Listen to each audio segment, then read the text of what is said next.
Late one chilly afternoon, 12-year-old Amara stood outside the worn-down community shelter where she volunteered after school, clutching the last sandwich she had prepared. Her shoes were torn, her jacket too thin for the cold, yet she still smiled at every passerby. When she noticed a frail and shaven man sitting on the curb with trembling hands and eyes full of exhaustion, she didn't hesitate. Believing he was homeless, she walked over and gently placed the sandwich in his hands. "Sir, you look hungry. Please take it," she said softly. The man looked up, startled, as if he wasn't used to kindness. He introduced himself only as Tom, thanking her with a voice so quiet it shook with emotion. What Amara didn't know, what no one could have guessed, was that Tom was actually Thomas Reed, a reclusive multimillionaire, known for his high-end developments and luxury car collection. Visiting the neighborhood, and noticed in worn clothes to see how people lived beyond his protected world. For days he had passed by the shelter, watching how people treated those who looked poor.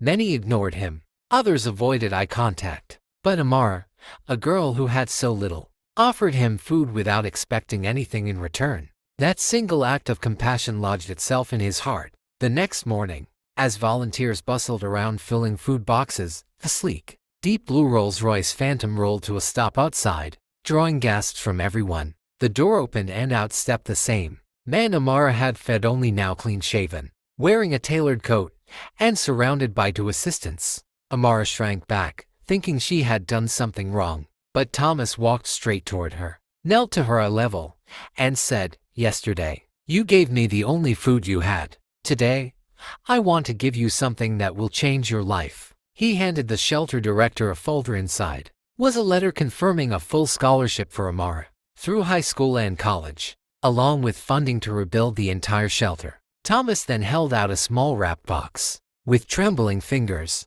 Amara opened it to find a beautiful bracelet engraved with the words, "Kindness is wealth." Tears filled her eyes as he added, "You reminded me what real richness looks like." The volunteers erupted into applause while the neighborhood gathered around in joyful disbelief. As the Rolls-Royce pulled away, Amara clutched the bracelet, realizing her simple act of generosity had not only changed a millionaire's heart, it had transformed her future forever.